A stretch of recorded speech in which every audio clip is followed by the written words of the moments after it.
Dear Father in heaven, we are thankful for this day, for this morning or evening, depending on where we are, and for the time that you've given us to study and to understand your word. And as we look at the history of Islam here in the next few days, we ask, Lord, that you can help us to understand the relevance of these periods of time, the chronology of Islam, and how you have guided this history in your providence, and how it applies to what's happening this weekend.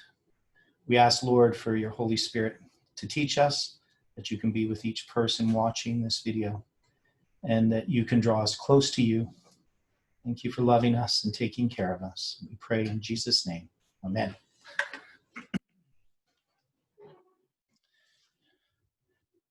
So as I said, this is a history of Islam. Now, of course, we normally go back to Ishmael, and I'm not going to look at those verses. So we know that we have Ishmael, who is the father of the Arab race, and it's through the Arab race that Islam actually comes to be, and it carries the characteristics of Ishmael. So he is a wild man, and every man's hand would be against him, and his hand would be against every man. So we know that about Ishmael. And we know that there's this protective nature that Islam or Ishmael serves regarding the people of God. We also know there's the prophecy of Balaam, in which Islam comes to play. And, when we think about Islam, it's really the history of Persia. So Persia is obviously related to it. So there's lots we could do. If we're going to do a history of Islam, starting right from Ishmael, it'd be very, very involved. And so obviously we're not going to do that. Where we want to look at is the history of Islam as it relates to Revelation chapter 9, because this is really where Islam begins as a religion and as a force prophetically in regards to end time events. So that's what we're going to look at. Now, the paper that I sent you is this unfinished paper.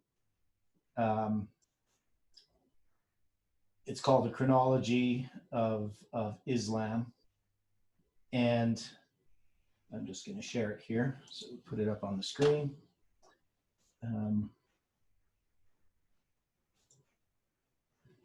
A chronological analysis of the prophecy of Revelation 9 is actually the title I gave the paper. And here I'm starting on, it would be page 22, 16, but you could even go back a lot of this here, if you go back. Now, and of course, the pages aren't numbered, but they are numbered in the file itself. There's lots of different chronological details. I deal with the calendars, so there's actually a whole section on understanding the calendars, and I'm not going to go through that. There's just too many details. So in trying to decide what to do, I really want to address the history starting with the birth of Muhammad. So that's going to be on page 16. But there's a lot of background information.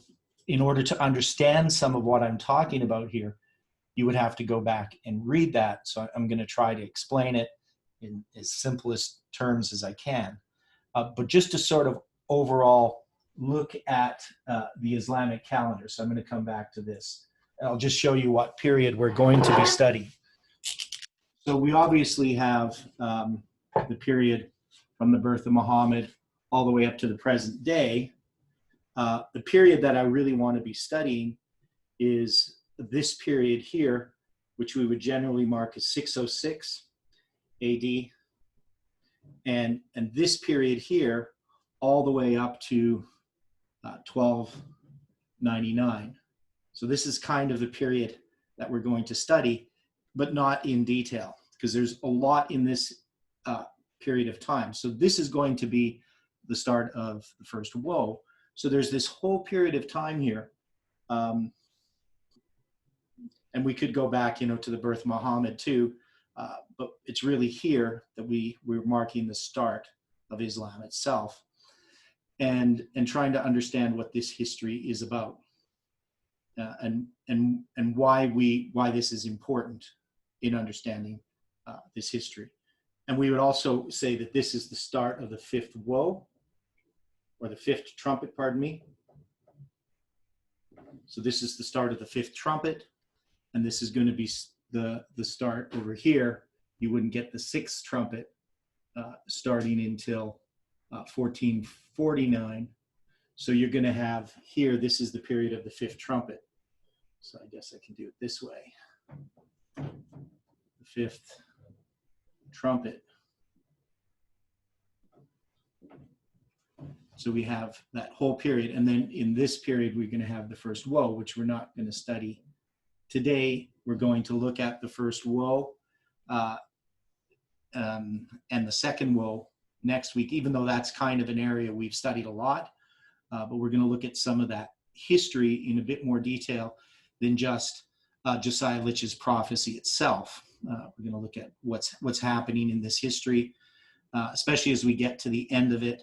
And then the third one, we're going to look at modern Islam and some of that history. And again, very sketchy, overall impressionistic look at these things, not a lot of detail, because there's a lot of history. It'd be just like if we went back and studied the history of the United States, there's lots of detail, or the history of Europe from this time until the present. I mean, there would be just as much detail. So the history of Islam, we're just going to try to look at these periods from a prophetic point of view from the Bible. And then we also have the problems of the calendar. So one of the things about the Islamic calendar is when it comes to the early dating of the Islamic calendar, because we know the Islamic calendar starts, if you look at any calendar converter, and you would have this date, July 16th, 622 AD, that would be the first day, and this would be a Julian date, right? Because normally you're going to use Julian dates. So in 622, there's 3 days difference between the Julian and the Gregorian. So the first full day would be July 19th, 622 AD Gregorian. Now I've said that the calendar starts on July 18th, and that's just like the Hebrew calendar. The Islamic day would start at sunset. And so if July 19th is the first full day of the first day of the first month in the first year of the Islamic calendar, that means that sunset on July 18th would be the commencement of the Islamic calendar. So when I say it starts on July 18th, that's at sunset, commencing July 19th, so to speak, but it would be July 18th on our calendar. So this might cause a bit of confusion to people. But part of the problem too is that when we deal with the Islamic calendar, because they add leap months, or they don't add leap months, so they just have 12 months in a year on the calendar presently. In the early part, they did add leap months. That is, this is the start of what we call a proleptic calendar. That is, if you take the modern Islamic calendar and you project it back into the past, this is the start of it. But when we look at the fact that there's actually leap months that were added at the initial start of the calendar, which many people don't take into account, the first day of the first month would actually have been April 19th, 622 AD. So if you were back there in that time, you wouldn't have been using this modern Islamic calendar. You would have been using the calendar that existed at the time. and the calendar that existed at the time, the first day of the first month would have been April 19th on the Julian calendar. So those types of things I address in the paper, and it's very confusing. So I don't expect everybody to understand all the details, but it's created a lot of confusion. So when you go back and you read different books and they give you different dates, for when Muhammad was born or when he fled Mecca and went to Medina, and you look at these types of dates that they give, you'll see a wide range of dates and even years in some cases for some of these dates. Was Muhammad born in 570 or 571? And when was he born within the year? All these things are not clear, and that's because of a lack of understanding of the calendar at that time for the most part. Because even if you have an Islamic date, it says, on such and such a date, Muhammad did such and such a thing. Then you could if you just take the modern Islamic calendar, you get a completely different date than if you go back and you actually research the calendar at that time. So it creates a bit of difficulty, but it's interesting that we get the date April 19th for the first day of the first month. If you look at what actually happened in 622.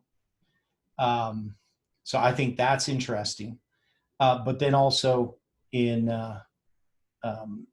622, if you look at the modern Islamic calendar and you put it back into the past, it gives you July 18th at sunset for the start. So you have these two symbols, April 19th and July 18th, that exist at the start of the Islamic calendar. Now, I'm going to share the screen here. Now we'll look at the paper itself, and I'm going to kind of skip over lots of different things in the paper. So obviously we have the birth of Muhammad, and I talk a bit in there about there's a difference of belief between the Sunni and the Shiite Muslims as to the date of his birth. That is the actual date. One group says it's the 17th of Rabi 1. The other one says it's the 12th of Rabi 1. And then, of course, different years, sometimes 570 and sometimes 571. And that's because his age at different events in his life would have been different depending whether you're counting solar years or lunar years. And so, deciding how old he was when he died, was he actually 62 or 63? And then the various writers, whether they're adjusting for calendar changes at the time that they're writing or not, all those things affect that history. So it's something that's not well known. Now, where we really get to the beginning of Islam, and if we read the pioneers of what they say about this, so let's look at the Bible verse that we have here for the start of Islam. So it's in Revelation chapter 9.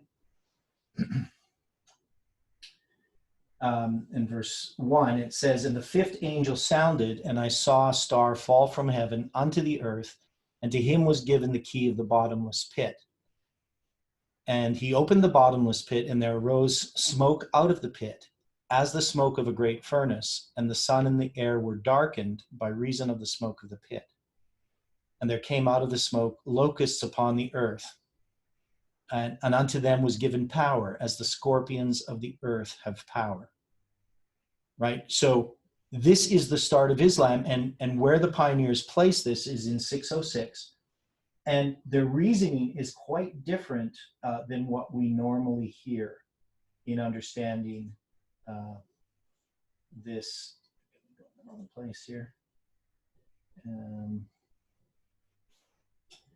Why is it not popping up? Here it is. Now, the reasoning that they give is that Muhammad began his religious imposture. Now, this refers to the belief that Muhammad was not actually visited by any angel, whether fallen or not, but that he actually pretended to have been visited by an angel. That is, he's making this stuff up. And so he began spending times in the caves of Hira. Whether some people believe that it's true or not, but this is where he concocted this idea of starting this new religion. Now, a lot of this is based upon speculation, and I almost call it conspiracy theories that existed in the time of the pioneers regarding the rise of Islam. That these were stories that were commonly understood. A lot of them don't have a basis in fact, whether historical fact that we have, or even any other kinds of facts. They're just speculations, but they were passed around and believed on a popular level.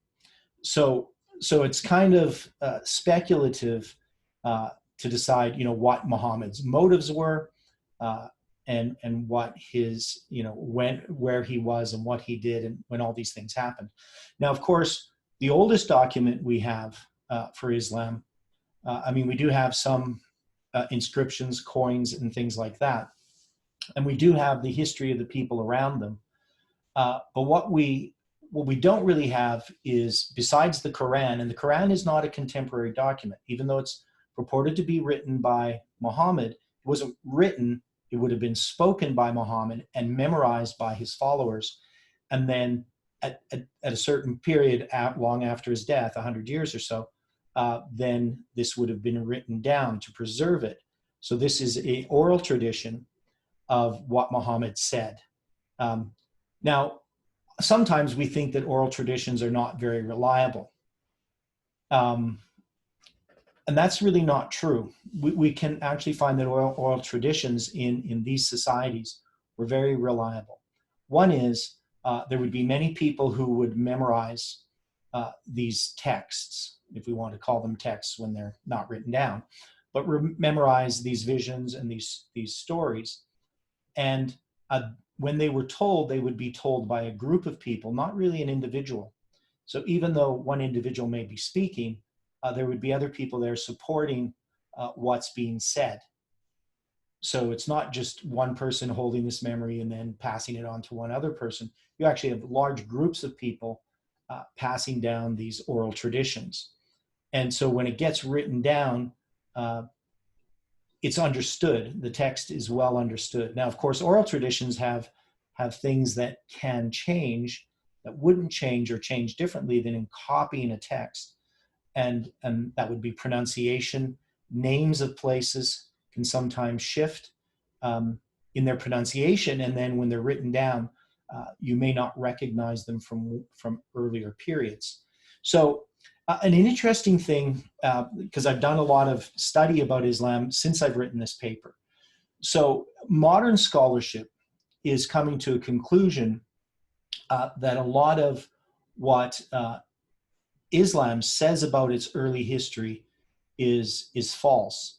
Now, of course, we could say that they say that about Christianity. You have historians who go back and reconstruct history. Now, and I'm saying a lot of this stuff in just to try to get the setting of how this is, because when we look at Islam, the popular belief is that Muhammad came to this pagan world that was worshiping all these gods, and he introduced the idea that there is one God, and this came from Angel Gabriel coming to him in a cave and telling him that there is only one God, and that he had to fight against all this polytheism that existed. Now, as we look at it, it's probably an over-exaggeration in regard to polytheism.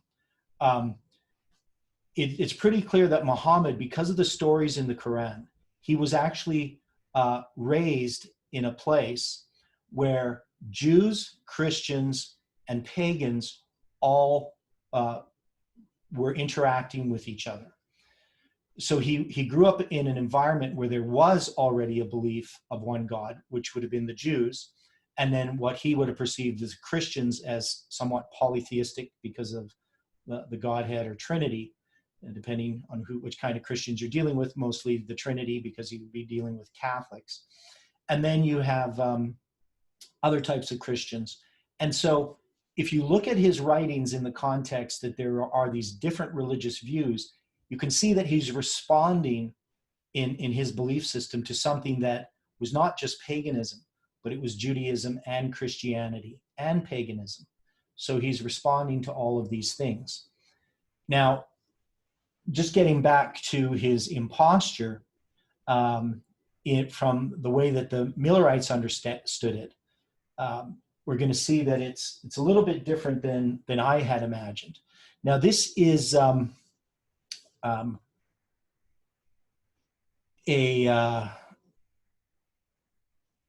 quote. I'm trying to remember where this was.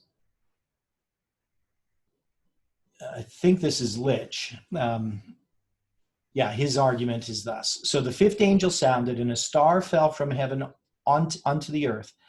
A star is a fallen minister. So the way that he looks at this is different than we usually have understood it. The sounding of this trumpet took place about AD 606, when the Mohammedan imposture took its rise. This imposture was more the work of a Jew whom he met in his Syrian journeys, and a Nestorian monk who had been expelled from his cloister, than the work of Muhammad himself.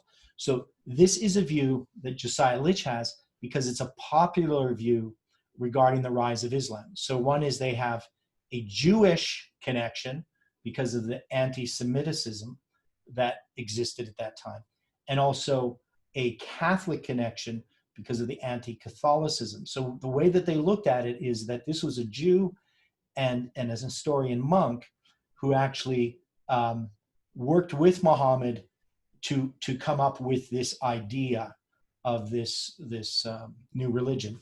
And I think it's actually kind of a preposterous idea. There's no basis for it. There's no way that you could ever even confirm this. There's no record of this. It's just simply a rumor that had been propagated amongst Christians regarding the rise of Islam. There's no documents that support it, no history that support it, and it's really a much, much, much later idea about the rise of Islam. So this would totally be discredited in any kind of scholarly approach to the rise of Islam. His system is a confused medley of Judaism, Christianity, and heathenism. And of course, that is the point that I was trying to make, is that Muhammad was raised in a place where there was Judaism, Christianity, and heathenism.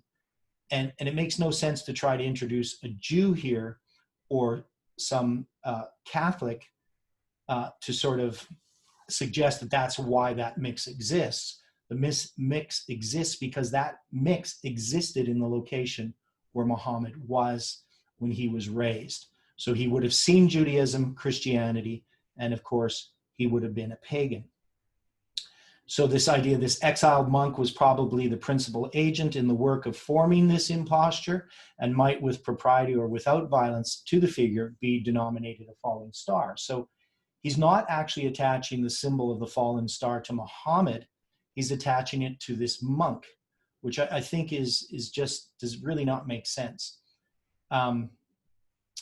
So I'm just going to read what I wrote here. The suggestion is that Islam was initiated by Muhammad and a fallen monk.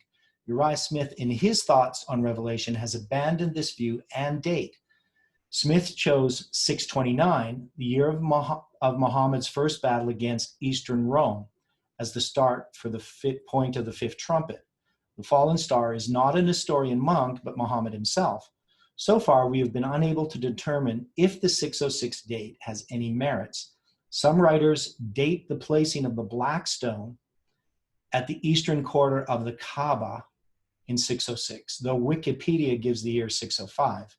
The date 606 was chosen due to the initial application of the commencing of the 1260 years with the degree of focus that gave the Roman bishop the official title of Pope. Since there's no time prophecy attached to the rise of Islam, we do not see how it matters which date is chosen. The first time prophecy in regards to Islam is the period of 150 years, 5 months, that begins in 632 with the death of Muhammad and the command of Abu Bakr.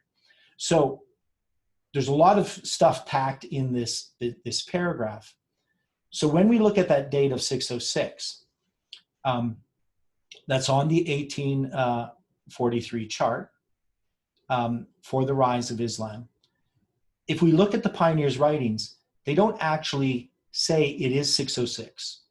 They often say about 606, just as you see Litch does there. So the reason why they chose the date 606 is the date was already chosen prior to the Millerite movement from the other works that people like Litch would have used to deal with the history of Islam.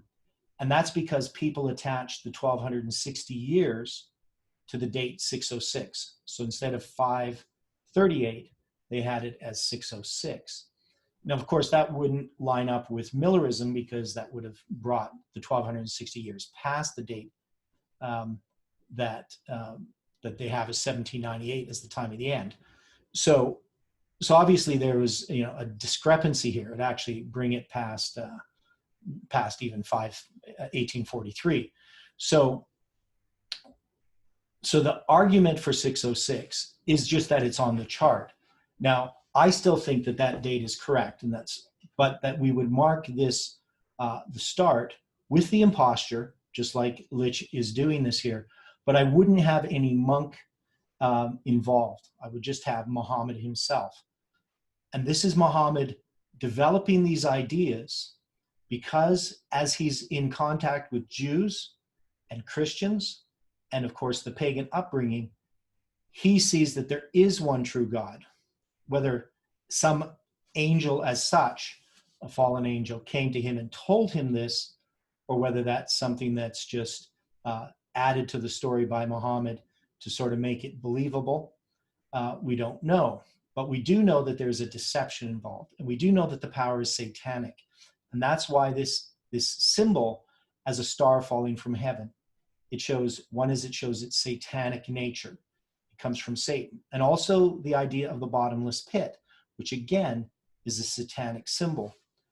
So to compare the rise of Muhammad with Satan being cast from heaven and also the bottomless pit, which Satan will be bound in for 1,000 years, I think is really fitting to understand the nature of Islam, that it's a mixture of paganism with Christianity and Judaism, and in that sense, it's satanic. So, of course, I'm not Islamophobic, not scared of is Muslims, but I'm just saying that that's the nature of Islam. That's its history, its rise. Now, most Islamic sources, so just dealing with this idea of his supposed visit from the angel Gabriel, they try to place it in the month of Ramadan when Muhammad is 40 years old. But we have one source that's very specific. So it says, late one Monday night, just before sunrise, on the 21st of Ramadan, August 10th, 610 CE. And it's kind of interesting, it's August 10th, it's almost August 11th. An event transformed the life of the man chosen to deliver Allah's message, just as it would change the lives of countless beings, most of whom were yet to be born. According to the lunar calendar, Muhammad was 40 years, 6 months, and 12 days old. And according to the solar calendar, he was 39 years, 3 months, and 20 days old. So when you read something like this, what it's doing is it's giving this the 21st of Ramadan. So that's a common date for this. And I'm going to read what I wrote here because it puts it together nicely. But there's a lot of problems here. So he says, first, Ramadan 21 is not August 10th on either the Julian or the Gregorian calendar. It is August 17th and 20th, respectively, though it is a Monday. So we have this date, 610, and what he's doing is he's taking an Islamic calendar, and he's taking a date, and then he's trying to place it on our calendar. And in doing that, he's ignored all kinds of different changes that has happened in these calendars. So, if you look on the calendar converter and you go back to this date, so let's do that. And I'm not going to get very far today. So, but if we're going to go to 610, we're going to go to the Julian date, and we'll go to August 10th.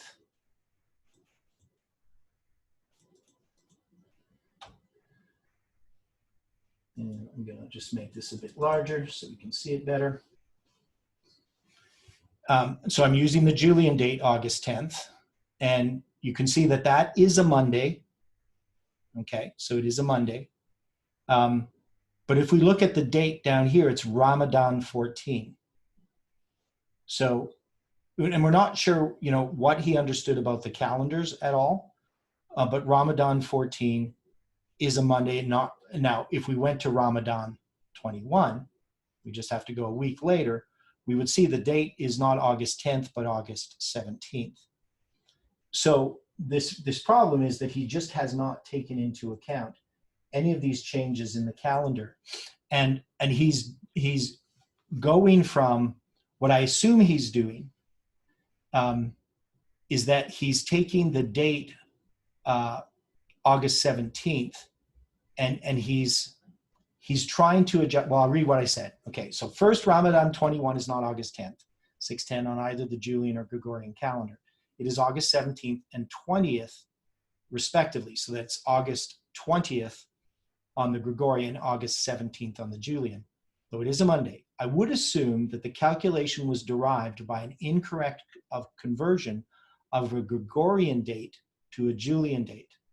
So what he did is he converted this date thinking that there was 10 days between the two calendars. People run into this all the time. I run into this problem all the time with people because we know that when the calendar changed in 1582, when Pope Gregory changed it, at that time there was 10 days difference between the Julian and the Gregorian. And so people just assume that there's always been 10 days between the Julian and Gregorian. They don't realize that the Julian continues to drift from the Gregorian.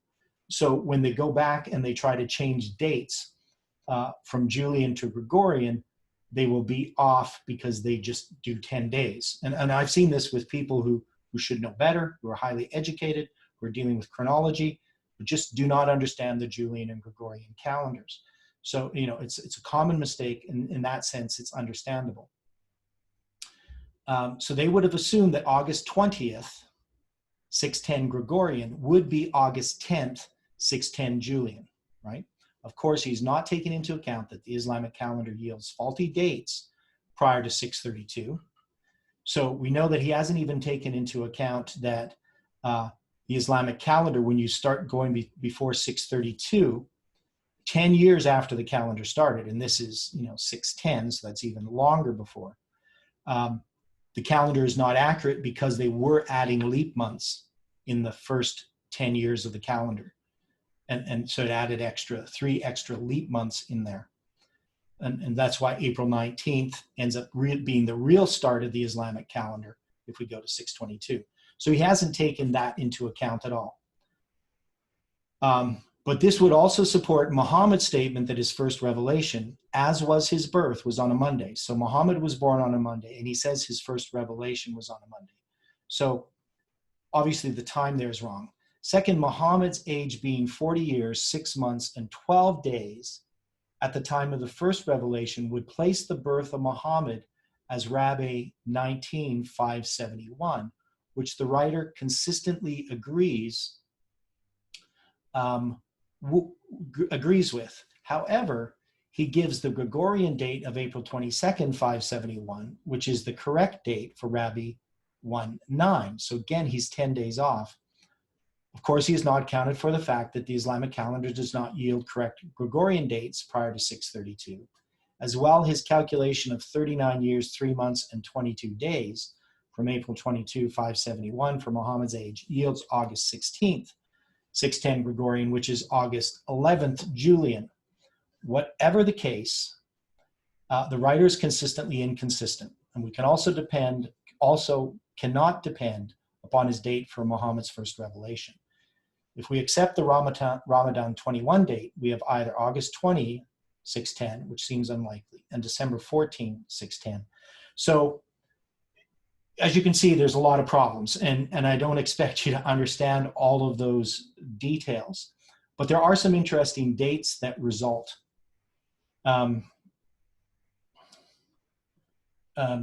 Charles says that it's apparent that Satan continues to step on Palmanized toes. Well, I don't think so. I think that actually all this stuff that happened there actually helps our understanding of the chronology, in that it gives us a bunch of symbols that could not have been anticipated by Satan. You know, God would have known the significance of April 19th and July 18th, but Satan would not have. He wouldn't have been able to discern that, and he wouldn't have known Millerite history before it happened. So I would think it's God's providence that these things occur. Now, the flight from Mecca. So, you know, we're dealing with this really early history, and I don't think we're going to get very far. But the flight from Mecca, called the Hijra or the Hijra, is when he journeys from Mecca to Yathrib, later renamed by him to Medina, in the year 622.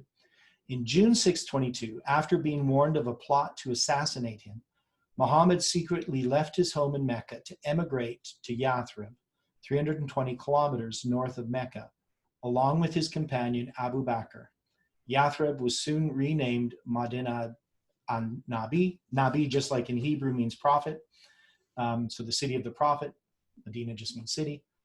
So that's that history. The Hijra is also identified with the start of the Islamic calendar, which was set to the 19th of April in 622 in the Julian calendar. So you can see here, this scholar gets some things right. He knows that the first day of the first month in 622 was April 19th, even though the calendar starts now, sunset July 18th, 622, if you take the modern Islamic calendar and work it backwards. So this is pretty standard. We have this interesting date of April 19th. So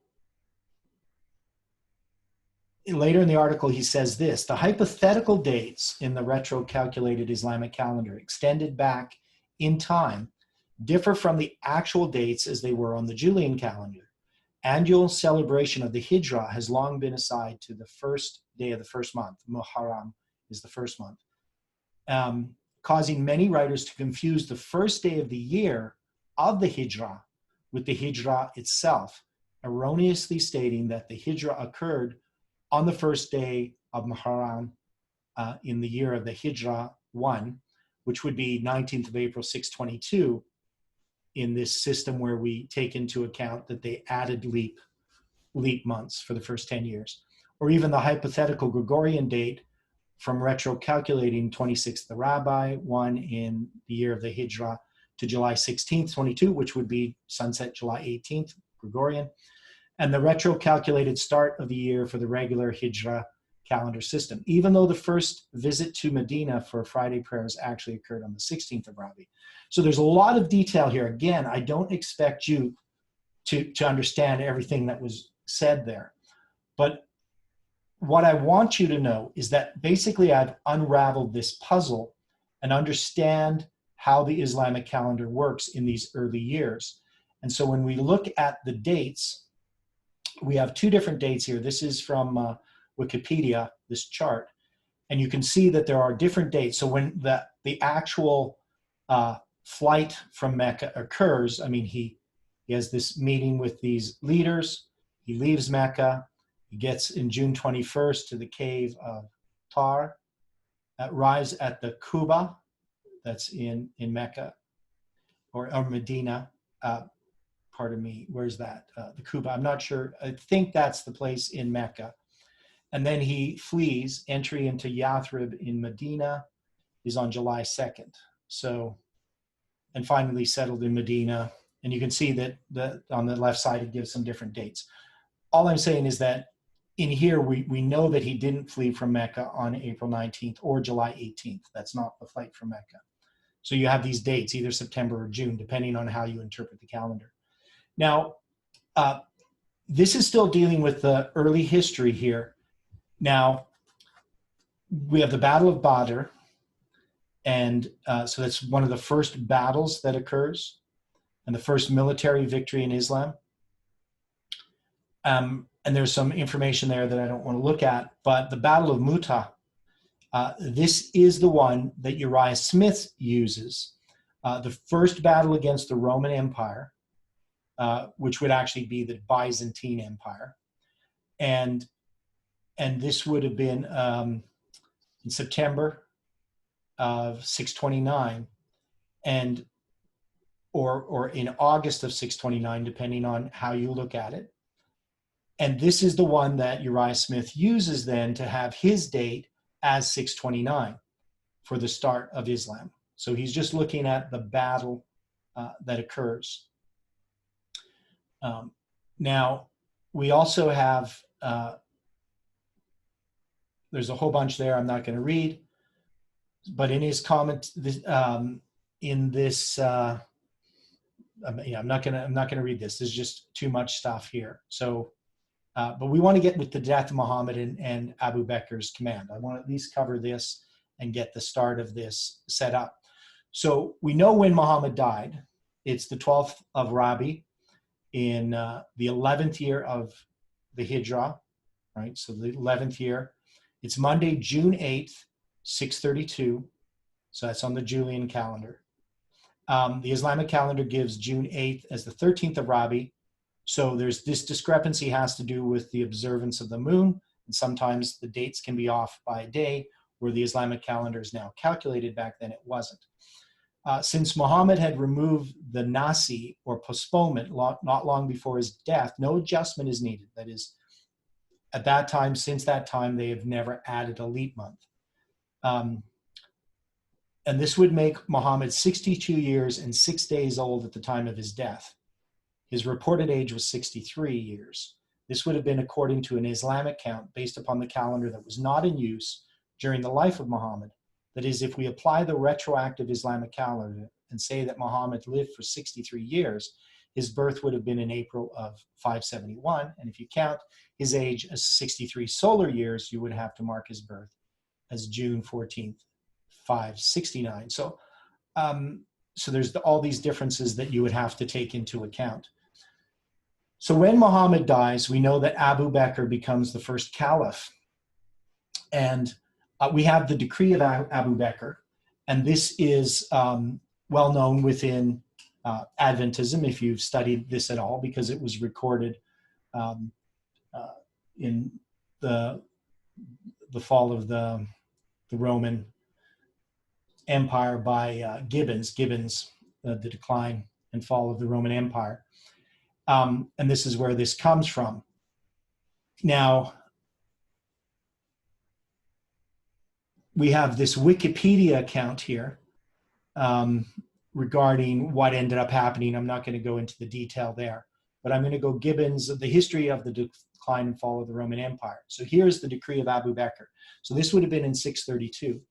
He says, remember that you are always in the presence of God, on the verge of death, in the assurance of judgment and the hope of paradise. Avoid injustice and oppression. Consult with your brethren and study to preserve the love and confidence of your troops. When you fight the battles of the Lord, acquit yourselves like men without turning your backs, but let not your victory be stained with the blood of women or children. Destroy no palm trees, nor burn any fields of corn. Cut down no fruit trees, nor do any mischief to cattle, only such as you kill and eat. When you make a covenant or article, stand to it, and be as good as your word. As you go on, you will find some religious persons who live retired in monasteries and propose to themselves to serve God that way. Let them alone, and neither kill them nor destroy their monasteries, And you will find another sort of people that belong to the synagogue of Satan, who have shaven crowns. Be sure you cleave their skulls and give them no quarter till they either turn Mahometans or pay tribute. So if we look at the passage of scripture, which I know many of us already have, but not everybody necessarily watching this video, we can see there in verse 4, and it was commanded them that they should not hurt the grass of the earth, neither any green thing, neither any tree, but only those men which have not the seal of God in their foreheads. So we take this as Abu Bakr's command or decree. And we know that right after that, it follows a period of 5 months. And to them it was given that they should not kill them, but that they should be tormented 5 months. And their torment was as the torment of a scorpion when he striketh a man. So just to look at this period here, so you have, you're going to have the flight from Medina in 622, and then you're going to, or Mecca, pardon me, to Medina. And then in 632, you're going to have the death of Muhammad. So we'll just call this Medina, and then death. But also you have Abu Bakr command. And Abu Bakr's command starts a period of 150 years or 5 months. And this is going to end in 982. So this period of 150 years, oh, pardon me, is that right? 782. There we go. 782. So this period of 150 years is going to end with the first treaty of Constantinople. So this is a period of 150 years that I think is quite significant in that it shows us there's 2 periods of 150 years. But the first one is not a woe. It just starts with Abu Bakr's command. And this makes sense in the context that we see here in Revelation, in the order in which things are written. So it gives us this history. If we just take this as the 5 months as referring to the later period under the second woe here, or the first woe here, then it creates, in my view, confusion regarding this command. When is this command? So if we put it as Abu Bakr's command, it's much more consistent. Now, so that's that verse there. And let's go back to the paper.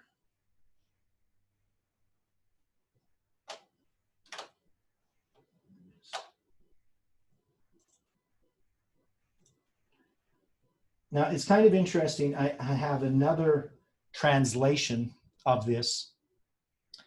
And I want to get to this part here in the middle.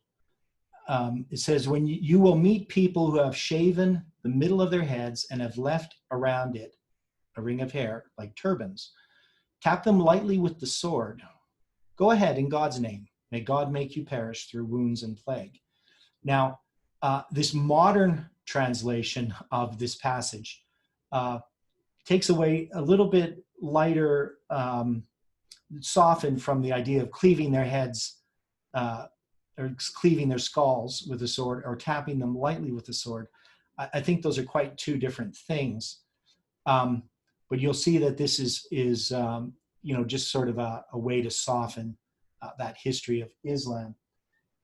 Other modern translations have the idea of the same thing. Cut their heads until they accept Islam or pay jizya, disgraced, right? So you'll see different versions of Abu Bakr's command. The first one, that softened one, is the one in Wikipedia. So Wikipedia is trying to be politically correct. But, we know that they're actually killing people, not just tapping them lightly with a sword. So the first Treaty of Constantinople is 782.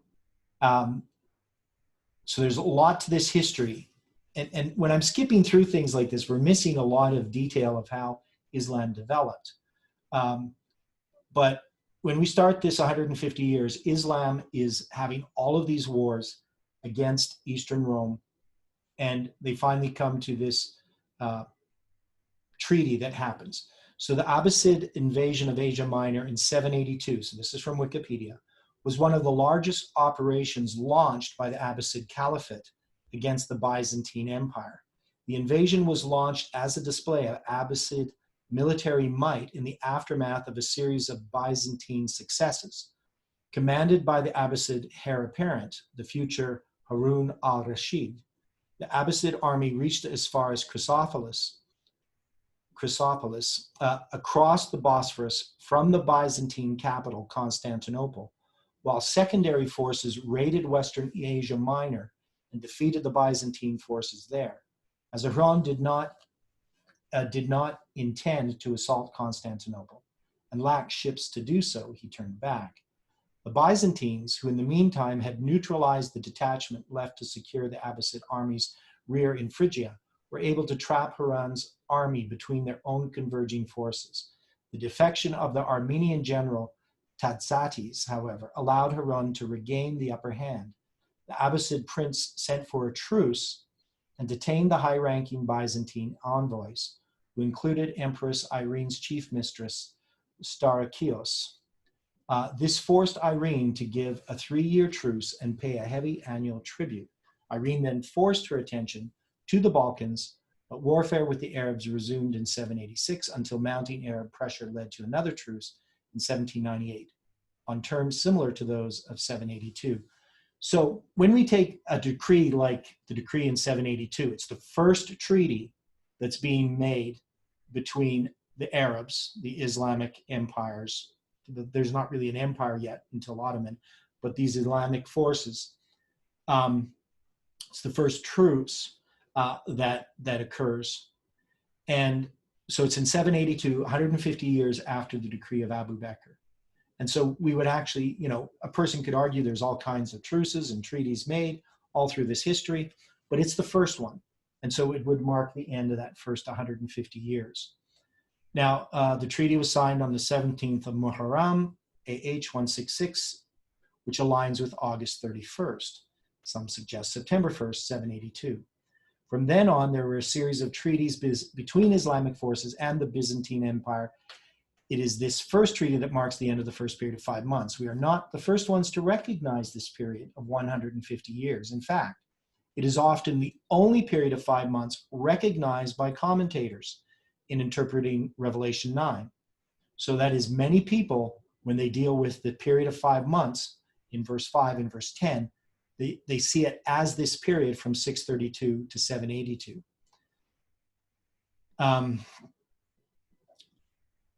So I'd talk a little bit about the drifting calendars. But anyway, from 782 to 1299. So this is the final bit I want to cover. I know I'm going to probably go over a few minutes if that's okay. So there's a period of 517 years. And it's noted that if you take 517, so we got a period here of 517 years. But this can be divided into 391 plus 126. And we divide it in 2 different ways. So we can either count 126 years here and 391 here, or we can count 391 here and 126 here. Now, originally I had taken this 391 and gone back here, but there's valid argument for both. So this one's 908. And this one's 1173, if I remember correctly. Let's look at the math. Yeah, that looks right. 1173.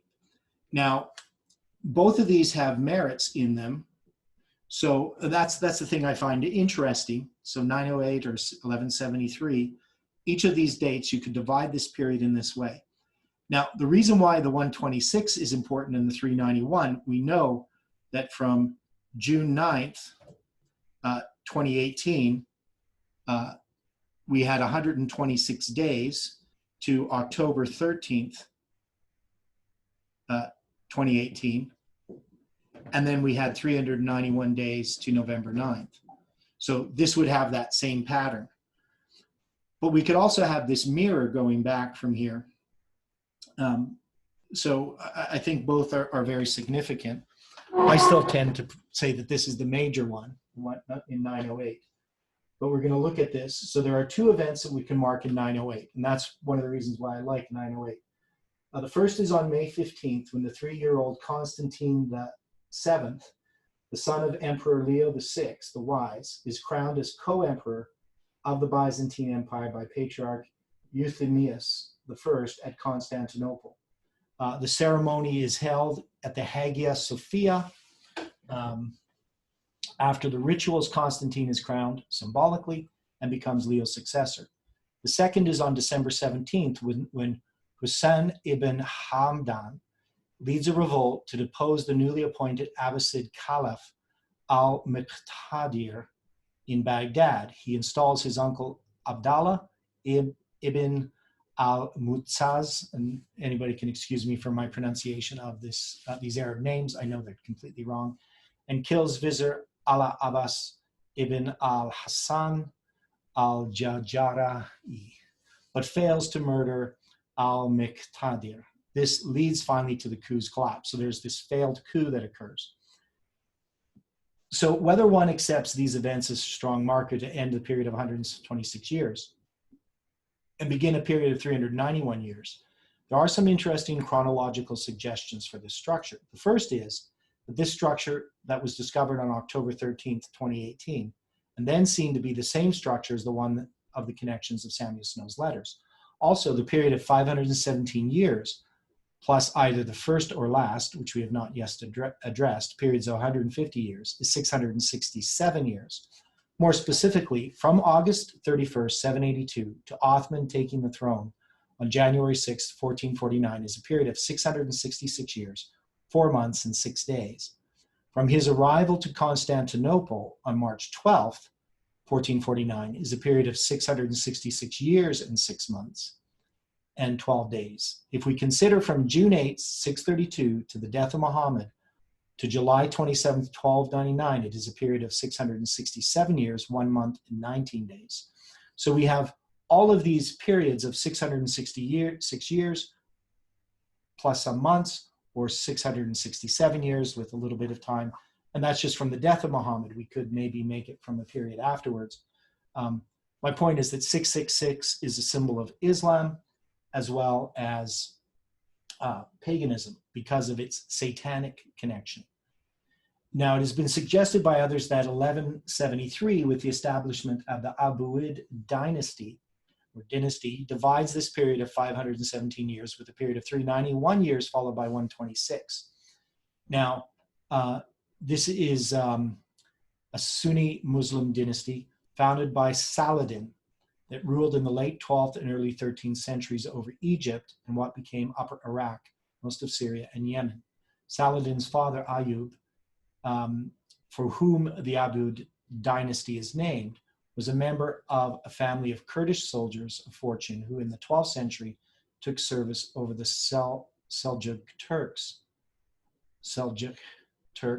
Turkish rulers in Iraq and Syria, appointed governors of Damascus. Ayub and his brother Surku united Syria in preparation for the war against the Crusaders. After his father's death in 1173, Saladin displaced the Shiite Fatimid dynasty, further mobilized Muslim enthusiasm to create a united front against the Crusades, and made Egypt the most powerful Muslim state in the world at that time. The solidarity maintained under Saladin disappeared just before his death, following his distribution of his territories among vassal relations, who enjoyed autonomous internal administration of their provinces. The Abbid regime became a decentralized semi-feudal family federation.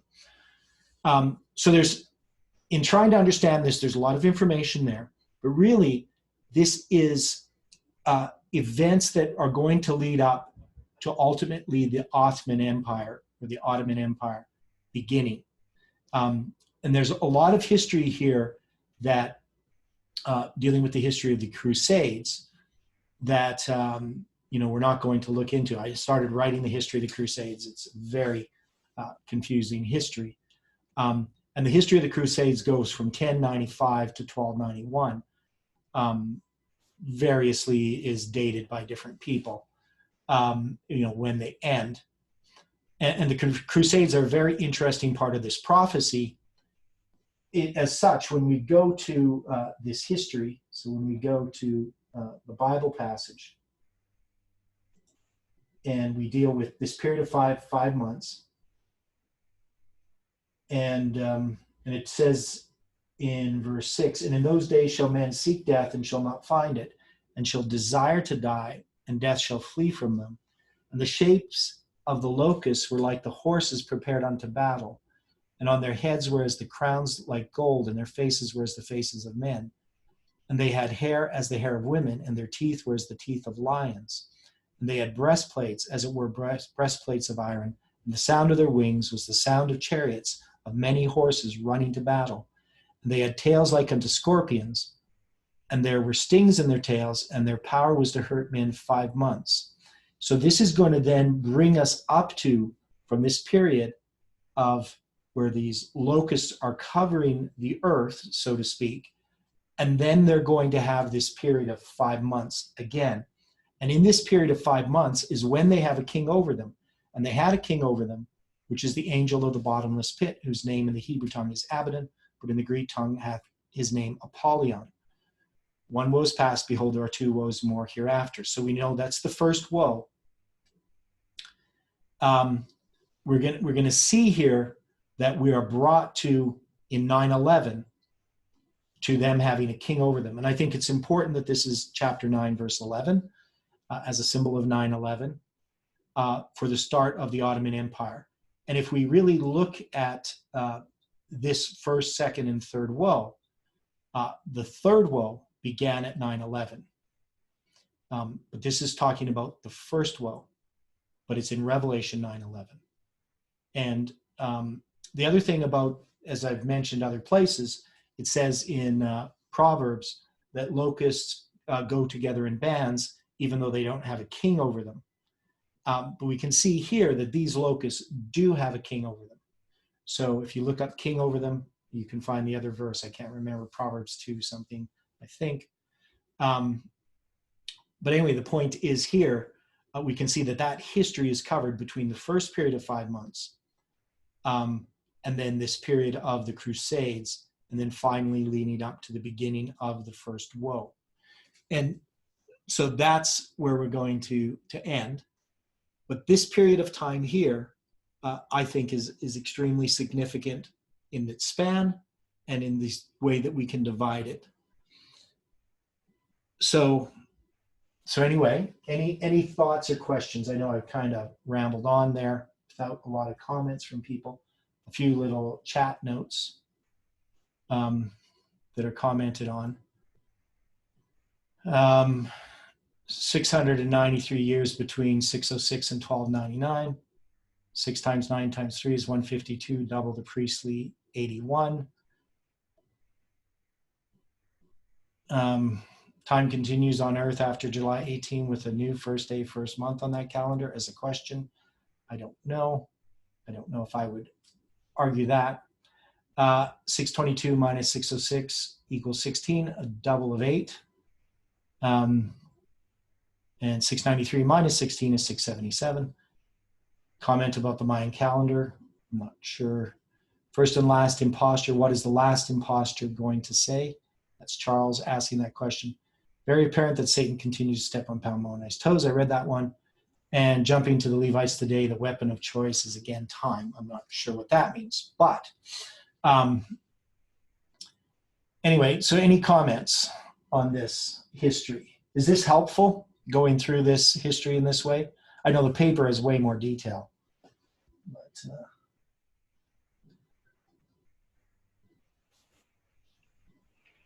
But, Theodore? Yeah.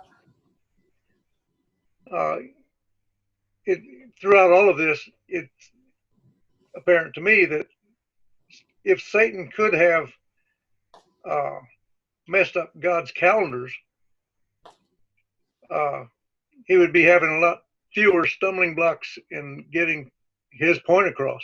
Yeah, and so obviously Satan hasn't been able to do that. Right. Yeah. And I don't think I would like to live in your world with Satan attacking me like that.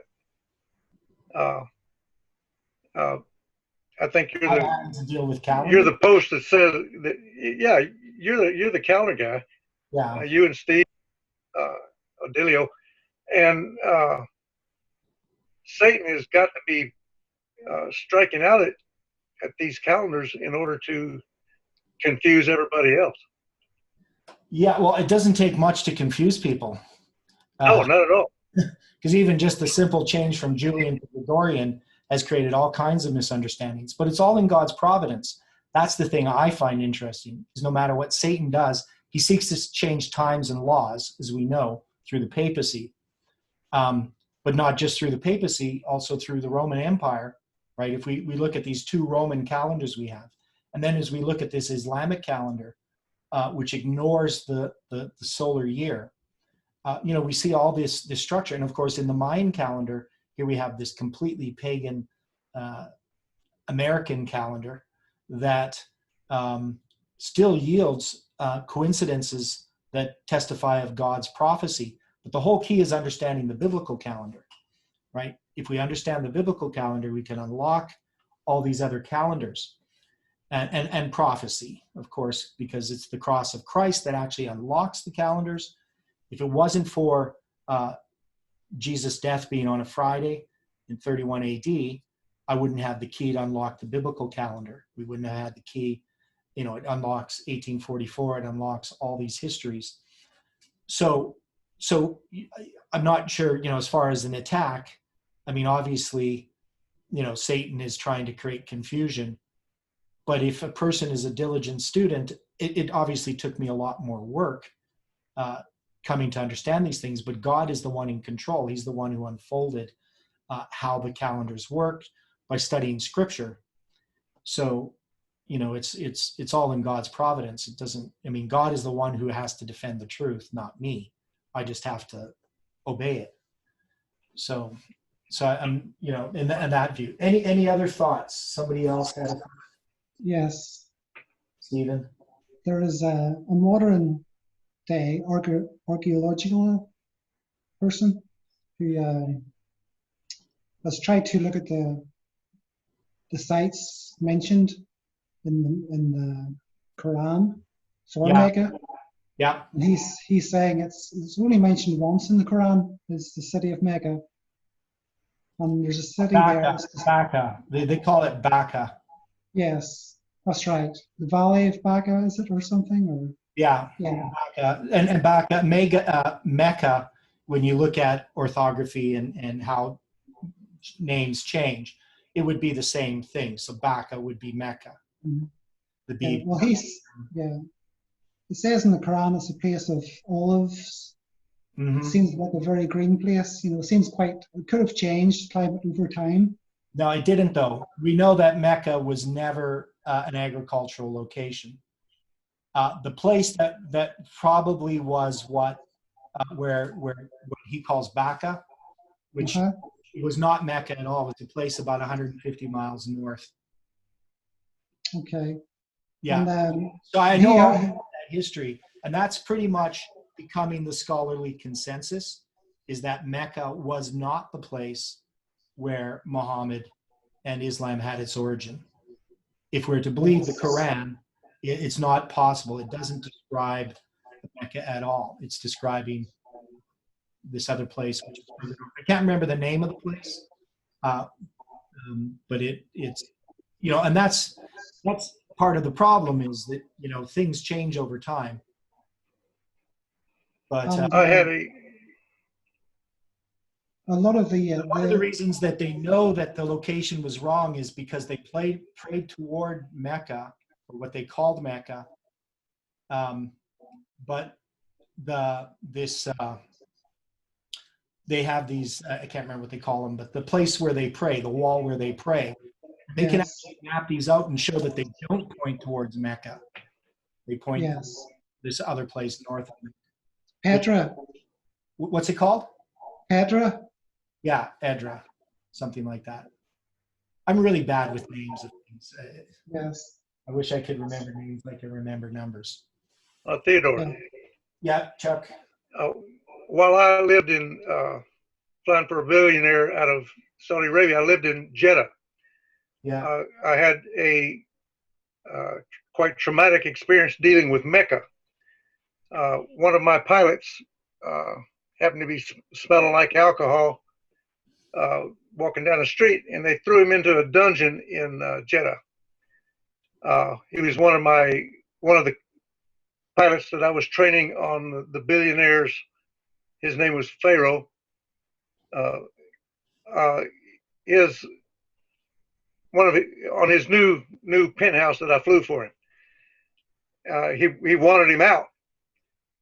It took me a month, and I finally came back to Pharaoh, Dr. Gaith Ferrone, and I told him, I said, "Look, they're not going to let this guy go unless we deal with some kind of higher authority." And he said, "Chuck, let me try to get him out." And what it took was a bribe, a very substantial bribe that was paid by Dr. Ferrone to the governor of Mecca, and I got my pilot out. So these people are willing to make a bargain at any cost. Yeah. I'm just throwing that in there. Yeah. I mean, an interesting story too. But when it comes to what Stephen is talking about, I know in Psalm 84 verse 6 there's the Valley of Baca. I don't know if it's the same place, but and Chris says that this is very helpful. And it's been helpful to me. I don't know much about Islam, at least not as much as I would like to know.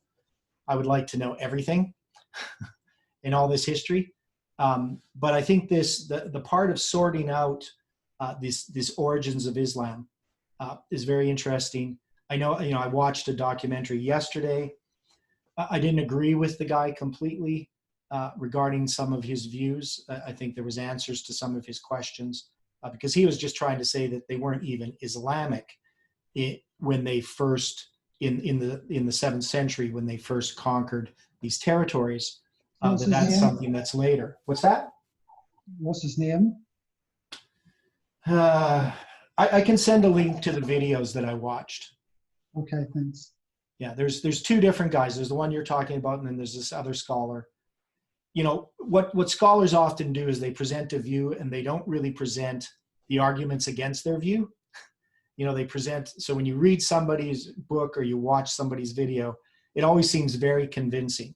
But I'm pretty certain that Muhammad actually started Islam, but it's just that to become Islam, the name Islam wasn't really a predominant thing in how Islam addressed Muhammad. It's just we don't get any transcript or any inscriptions until about 60 years after the death of Muhammad on a coin. But there is a rule that absence of evidence is not, or evidence of absence. And that's something that you have to always take into account in archaeology.